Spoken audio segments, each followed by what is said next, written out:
நேயர்களே, நான் உங்கள் சுஃபியான். கட் அண்ட் ரைட்டில் முதல்ல சப்ஸ்கிரைப் பண்ணிடுங்கப்பா. உங்களுடைய அன்பான ஆதரவு கிடைச்சா நான் நிறைய பேசுவேன். முதல்ல எனக்கு சப்ஸ்கிரைப் பண்ணிட்டேன்னா நிறைய தகவல்களை ஒரு களஞ்சிய மாதிரி கொடுப்போம். இன்னும் நிறைய மாறுபட்ட விஷயங்கள், பொலிட்டிக்கல் அனலைசிங், அப்புறமா தலைவர்களுடைய பேட்டி நிறைய வரும். ப்ளீஸ், இன்றைக்கி நான் பேச போகிறது உங்கள்கிட்ட பேச போகிறதுங்கிறத விட நம்ம ரெண்டு பேரும் முகமுகமாக கதைப்பது, எனக்கு கிடைச்ச செய்தியை உங்களுக்கு சொல்கிறது. இப்போ நான் இன்றைக்கி சொல்ல போகிறது, நடிகர் விஜய் டெல்லிக்கு சென்றார். சிபிஐ வழக்கு. அந்த வழக்கு ஒரு அவருடைய அரசியல் வாழ்க்கையில் ஒரு மாறுபட்ட சூழலை ஏற்படுத்தும், அவருக்கு நிறைய அழுத்தம் இருக்குது அப்படின்ட்டு சொல்லப்படுது. அதில் உண்மையும் இருக்குது. 41 பேர் இறந்து போன விவகாரத்தை அரசியல் லாபம் கருதி நடிகர் விஜயை கட்சிக்குள்ளே கொண்டு வர்றதுக்கு, அதாவது கூட்டணிக்குள் இணைப்பதற்கு அமித்ஷா மற்றும் பாரதிய ஜனதா தலைமை தமிழ்நாட்டில் கால் ஊன்றதுக்கு அவங்க முயற்சி செய்கிறாங்க. அதில் எடப்பாடி பழனிசாமி பலகீனமான ஒரு கூட்டணி தலைவராக இருப்பதாகவும், அதிமுக பல நிலைகளில் பிரிஞ்சிட்டதுனால எடப்பாடி வலுவில்லாமல் போயிட்டார், அவரை நம்பி மண்குதிரையை நம்பி ஆற்றில் இறங்கக்கூடாது, முன்னாடி இருந்த அதிமுக வேறு இப்போது இருந்த அதிமுக வேறு என்பதை ரொம்ப தெளிவாக அமித்ஷா புரிஞ்சிருக்கார். ஏன்னா அவர் ஒரு தேசிய தலைவர், பல சூட்சமங்களை அரங்கேற்றியவர், பல அரசியல் சதிகளை வெற்றிகரமாக முடித்த அமித்ஷா தமிழ்நாட்டில் எடப்பாடி கூட சேர்ந்து ஒரு முறை இல்லை, 2 முறை இல்லை, பல முறை அவர் சொன்னதை நம்பி எதுவுமே ஜெயிக்கலை. ஆனால் இந்த முறை நாம் திமுகவை காலி செய்வதற்கு ஒரு வலுவான கூட்டணி அமைக்கணும் அப்படின்ட்டு அவர் தீவிர முயற்சி. அதுக்கு தான் இப்போ நடிகர் விஜய் இப்போ தூண்டில் போட்டு வச்சு எதிலையாவது சிக்காதா, அல்லது மீன் வந்தால் எவ்வளோ நேரமானாலும் காத்திருக்கிற கொக்கு போல் இயற்கையாகவே இந்த 41 பேர் படுகொலை வழக்கில், அது படுகொலை என்று தான் நான் சொல்வேன், ஒரு தலைவனை பார்ப்பதற்கு போய் சிக்கி கொண்டு, அதில் சென்ட்ரல் பியூரோ ஆஃப் இன்வெஸ்டிகேஷன், இது ஒரு அட்டானமஸ் பாடி அல்ல, இது பாரதிய ஜனதாவுடைய பாடி தான், எல்லா பாடியுமே பாஜகவுடைய பாடி தான், அதில் எந்த மாற்று கருத்தும் யாருக்கும் தேவையில்லை. இப்போ அவர் போகிறார். அவரை சந்தித்து அந்த வழக்கை முடித்தப்புறமோ அல்லது முடிப்பதற்கு முன்பு, அந்த விசாரணைகள் நடந்த பின்பு அமித்ஷா கூட்டணி குறித்து ஒரு முக்கியமான ஆளை அனுப்புகிறார். அவர் வேறு யாரும் இல்லை, அதானி குழுமத்தின் புகழ்பெற்ற அதானி குழுமத்தின் மிகப்பெரிய ஆளுமை. அவர் 5 ஸ்டார் ஹோட்டலில் விஜயோட பேசுகிறார். விஜய்கிட்ட அவர் சொல்கிறாரு, மிஸ்டர் விஜய், நீங்கள் ஒரு சினிமா பிரபலம், நீங்கள் தனிச்சு நின்றால் உங்களுக்கு 15-20% வாக்கு இருக்கலாம், உங்கள் வாக்கெல்லாம் விழலுக்கு இறைத்த நீர் போல் போயிடக்கூடாது, எவ்வளோ காலம் நீங்கள் திமுகவை எடுத்து அரசியல் பண்ண முடியும், சினிமாவில் நீங்கள் போனாலும் சினிமாவிலேயும் அவங்க ராஜ்யம், அரசியலில் அவங்க ராஜ்யம், தனிச்சு நின்றா நீங்கள் ஒரு சீட்டு கூட ஜெயிக்க மாட்டீங்க, சேர்ந்து நின்றா நாம் 200 சீட்டு ஜெயிக்கலாம், அதை மனசில் வச்சுக்குங்க, இதில் வேறு எந்த விதமான அழுத்தமும் கிடையாது, இது உண்மை, மத்தியில் நாங்கள் ஆட்சியை பார்த்துக்கிறோம், நீங்கள் மாநிலத்தை கவனிங்க, நம்ம நல்லா போகலாம், வரக்கூடிய நாடாளுமன்ற தேர்தலெல்லாம் இணைந்து செய்யலாம் அப்படிங்கிற ஒரு பாசிட்டிவ் சிக்னலை பாஜக சார்பில் சொல்லப்பட்டிருக்கிறது. ஆனால் இவர் என்ன பதில் சொன்னார் அப்படின்னு பார்த்தா, இல்லை மிஸ்டர், நாங்கள் அடிப்படை கொள்கையே பெரியார், அப்புறம் எனக்கு முக்கியமாக கிறிஸ்தவ சிறுபான்மை வாக்கள் எனக்கு ரொம்ப முக்கியம், என்னுடைய பார்ட்டி அதன் மேலே தான் கட்டப்பட்டிருக்கு, அதுக்கு கீழெல்லாம் கட்டப்படவில்லை, அதனால் நீங்கள் அது சாத்தியமில்லை என்று அவர் மறுத்திருக்கிறார். ஆரம்பமே பேச்சு இருந்தால் தானே எத்தனை சீட்டு, எத்தனை விவகாரம், எவ்வளவு தொகுதிங்கிறதெல்லாம் பேசுவாங்க. இவர் இனிஷியலே சொல்லியிருக்காரு, என் கட்சி அடையாளம் தெரியாமல் போய்விடும், அப்படி இப்படி அப்படின்னு அவர் சொல்லியிருக்கிறார், சொல்லியிருக்கப்பட்டதாக செய்தி. அப்போ அதை வந்து கேட்டால் அவர் மறுபடியும் ரொம்பவே ப்ரெஷர் கொடுத்துருக்கார். அப்படி அல்ல, இது ஒரு மதச்சார்பற்ற செக்யுலர் அணியாகத்தான் நீங்கள் போகிறீங்க.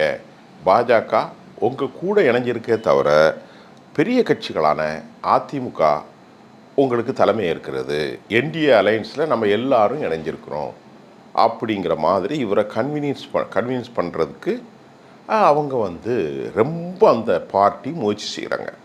ஆனால் மிஸ்டர் விஜி அவர் சொன்ன விஷயத்தில் தெளிவாக சொல்லிட்டதாகவும், தற்போது அதனால் அந்த கூட்டணி கொஞ்சம் இழுபறியாக இருப்பதாகவும், இன்னும் சில விஷயங்களை அவர்கள் அதற்கு பிறகு மறைமுகமாக சுட்டி காட்டியதாகவும் சொல்லப்படுகிறது. மறைமுகமாக சுட்டி காட்டியதனால் இந்த வழக்கின் போக்கு, ஒருவேளை நீங்கள் கைவிட்டால் உங்களுடைய அரசியல் எதிர்காலம் அங்கே இருந்தால் மைனாரிட்டி வாக்குகள் பாதிக்கும், தனித்துவம் போய்விடும், கொள்கைகள் கைவிட்ட மாதிரி ஆகிவிடும், ஆரம்பத்திலே எல்லோருமே வந்து என்னை வந்து உதாசீனப்படுத்தி விடுவார்கள், தொண்டர்கள் வந்து வந்து என்ன செய்யுங்க வந்து சுகவீனமடைந்து சோர்வடைந்த நிலைக்கு போயிடுவாங்க. இப்படியெல்லாம் அவர் சொல்லியிருக்கார். அவங்க வேறு பாலிசியில் சொல்லியிருக்காங்க. அப்படின்னா நீங்கள் வழக்கை சந்திக்க வேண்டியிருக்கும், அது வந்து உங்களுக்கு நீண்ட காலம் பரவாயில்லையான்ற மாதிரி அது நேரடியாக சொல்லலையா, அப்படி இப்படின்ட்டு சொல்லியிருக்கார். இவருடைய ப்ரெஷர் தாங்காமல் கடைசியில் விஜய் ஒரு விஷயத்தை சொல்லியிருக்கார். சரிங்க, நீங்கள் சொல்கிறதுக்கு நான் வரேன், என்டிஏ கூட்டணியில் இந்த அறிவிப்பு கொடுத்தாவது எங்கள் தொண்டர்கள் உண்மையிலே பரவாயில்லைன்னு ஏற்றுக்கிடுவாங்க அப்படின்னு சொன்னோன்னா, அதானி குழுமத்தில் அவர் கேட்டிருக்காரு, என்ன மிஸ்டர் சொல்லுங்கள் விஜய் அப்படின்னு சொல்லியிருக்காரு. அதுக்கு அவர் சொல்லியிருக்காரு, வேற ஒன்றும் இல்லைங்க, நாம் கூட்டணி அமைச்சிக்கலாம், பிஜேபி, அதிமுக, என்னுடைய பார்ட்டி, அமமுக, பாமக, அப்புறம் இருக்கிற எல்லா ஜான் பாண்டியன், பாரிவேந்தர், சண்முகம் முதலியார் எல்லாருமே அமைச்சிக்கலாம், ஏசி சண்முகம் எல்லாருமே இருக்கலாம். ஆனால் ஒரு கண்டிஷன், முதல்வர் வேட்பாளராக என்ன அறிவிங்க அப்படின்னு போகாத ஊருக்கு வழி தேடுற மாதிரி அவர் சொல்லிட்டார். ஏன்னா முற்றிலுமாக தட்டி கழித்து போன மாதிரி இருக்கக்கூடாது. அதனால் நாம் முதல்வர் வேட்பாளர் அறிவிக்க சொன்னால் இவங்க அறிவிக்க மாட்டார்கள், நாமளும் தப்பிடலாம். விஜிகிட்ட கேட்டோம், விஜி வந்து ஓகே தான், பட் என்ன முதலமைச்சர் வேட்பாளர் அறிவிங்கன்னு சொன்னார் அப்படிங்கிற மாதிரி ஒரு விஷயத்தை சொல்லிவிட்டு அவர் கிளம்பிட்டார். இதுதான் உண்மையிலே நடந்திருக்கிறது. ஆனால் பிஜேபி ரொம்ப முயற்சி. ஆனால் இது ஒரு டெல்லியில் நடந்தது. மற்றொரு விவகாரம், பழனிசாமி தரப்பில் நமக்கு கிடைச்ச சில சோர்ஸில், இது முன்னாடியே உள்ள சோர்ஸ் தான், இப்போ புதுசாக அதை வந்து நான் உங்களுக்கு சொல்ல போகிறேன். இது வந்து வெற்றி கூட்டணியாக இருந்தாலும் பழனிசாமியை பொறுத்தவரை பிடிச்ச முயலுக்கு 3 கால் அப்படின்னு சொல்லக்கூடிய ஒரு மனநிலையில் உள்ள மனுஷன். அதனால தான் அதிமுகங்கிற ஒரு பெரிய கட்சி எல்லாரையும் வெளியே தள்ளிட்டார். அவர் வந்து உண்மையிலேயே அந்த கட்சி நல்லா இருக்கணும் அப்படின்னு நினச்சாருன்னா எல்லார்ட்டையுமே பேசி நமக்கு ஒரு லக்கு, ஒரு வாய்ப்பு வாழ்க்கையில் கிடைச்சிது. 4 வருஷம் இருந்துட்டோம், இனி நாம் இருப்போம், எல்லாரும் சேர்ந்தா நம்ம ஸ்ட்ரென்த்தனாக இருப்போம்ன மாதிரி ஒரு முயற்சி பண்ணியிருக்கலாம். அதிகாரத்தை கூட அவர் கையில் வச்சுருக்கலாம், ஒரு பொதுச் செயலாளராக அப்படியெல்லாம் வச்சுருக்கலாம். அதை தவற விட்டார். அப்போ அப்படிப்பட்ட பன்னீர்செல்வம் இதுக்கு எப்படி ஒத்துக்குவார்? பன்னீர்செல்வம் குடும்ப நண்பர்கள்ட்ட ஆலோசகர்கள்லாம் நிறைய பேர் இருப்பாங்க, கவுண்டர் பெல்ட்டு, பெரிய தொழிலதிபர்கள் எல்லாருமே அவங்க யோசித்து ஒரு விஷயத்த பன்னீர்செல்வத்திட்ட தெளிவாக சொல்லியிருக்காங்க. பழனிசாமி இப்படி ஒரு முடிவை அமித்ஷா எடுத்தது எதுக்கு தெரியுமா? பல மாநிலங்களை பாருங்கள், வெற்றி பெற்றுண்டு அவங்களுக்கு 50 சீட்டோ 60 சீட்டோ 40 சீட்டோ கொடுத்து விஜய் வெற்றி பெற்று பாஜகவும் வெற்றி பெற்று நீங்கள் மைனாரிட்டி ஆயிடுவீங்க. ஏன்னா பழனிசாமி உங்களுக்கு வந்து 130 தொகுதி தான் தருவாங்க. ஏன்னா விஜய்க்கு 150. அந்த ஃபார்முலா எப்படி பாஜக ஒரு டிராஃப்டை கொடுத்துருக்காங்க. அதில் நடிகர் விஜய்க்கு தாவேக்காவுக்கு 50, அதிமுகவுக்கு 130லேருந்து 134, பாஜகவுக்கு 20. இதே கிட்டத்தட்ட ஒரு 204 அல்லது 200க்குள்ளே வந்துடும். மீதி உள்ள ஒரு 20-30 தொகுதியை எல்லாருமே காலத்துக்கு ஏற்றவாறு சொன்னால் கேட்குவாங்க. பாமக ஒரு 14-15, அமமுக ஒரு 4-5, இப்படி எல்லாரும் பார்த்து வெற்றி பெறணும், அதுக்கு நீங்கள் விட்டுறக்கூடாதுன்னு சொன்னால், அமித்ஷா சொன்னால் அதை மீற யாருக்கு சக்தி கிடையாதே அப்படின்னு சொன்னதை தான் பழனிசாமி அண்ட் கம்பெனிக்கு சொல்லியிருக்காங்க. இப்போ அவர் யோசிச்சிருக்காரு, தனித்துவமாக வெற்றி பெற்று முதலமைச்சர் ஆகிறது தான் உனக்கு மதிப்பப்பா, நீ அதை விட்டு போட்டு கடைசியில் 70 சீட்டு 60 சீட்டு ஜெயிச்சு 134னா நீ அவ்வளோதான் ஜெயிப்ப. அதுக்கப்புறம் உனக்கு 25 சீட்டு 30 சீட்டு விஜயோ அல்லது தாவேகாவுடைய விஜய் அல்லது அமித்ஷா, அதாவது இப்போ அமித்ஷானே சொல்லியிருக்காங்க பாஜக ஆதரவு கொடுத்தா அது உனக்கு ரொம்ப சிக்கல். ஏன்னா ஆட்சிக்கு அவங்க பெரிய சிக்கலை ஏற்படுத்துவாங்க. துணை முதல்வர் கேட்பாங்க, டாமினேட் பண்ணுவாங்க. முதலமைச்சர் மட்டும் இல்லாமல் போர்ட்போலியோவில் இலாக்காக்கள் கேட்கப்படும். இதெல்லாம் சந்திப்பதற்கு தயாராக இருக்கிறியா? இது உனக்கு எதிர்காலத்தை சூட்சமாக்கும். தயவுசெய்து இந்த முயற்சி வேணாப்பா, நீ தனிச்சு நில்லு, லாபமோ நஷ்டமோன்ன மாதிரி அவருக்கு சொல்லப்பட்டதை அவர் இப்போது ரொம்ப இழுவரி. இப்போ உங்களுக்கு புரிஞ்சிட்டா? ஒரு பக்கம் விஜய் சொல்லிட்டார், என்னுடைய கொள்கை கோட்பாடு இதெல்லாம் சொல்லியிருக்கார். ஆனால் அவருக்கு பெரிய ஆஃபர் பண்ணியிருக்கிறாங்க. ஒரு பெரிய அமௌண்ட்டே பெரிய அளவில் பெருசாக பண்ணியிருக்காங்க. அவர்களுக்கு இதெல்லாம் காஃபி குடிக்கிற காசு தானே.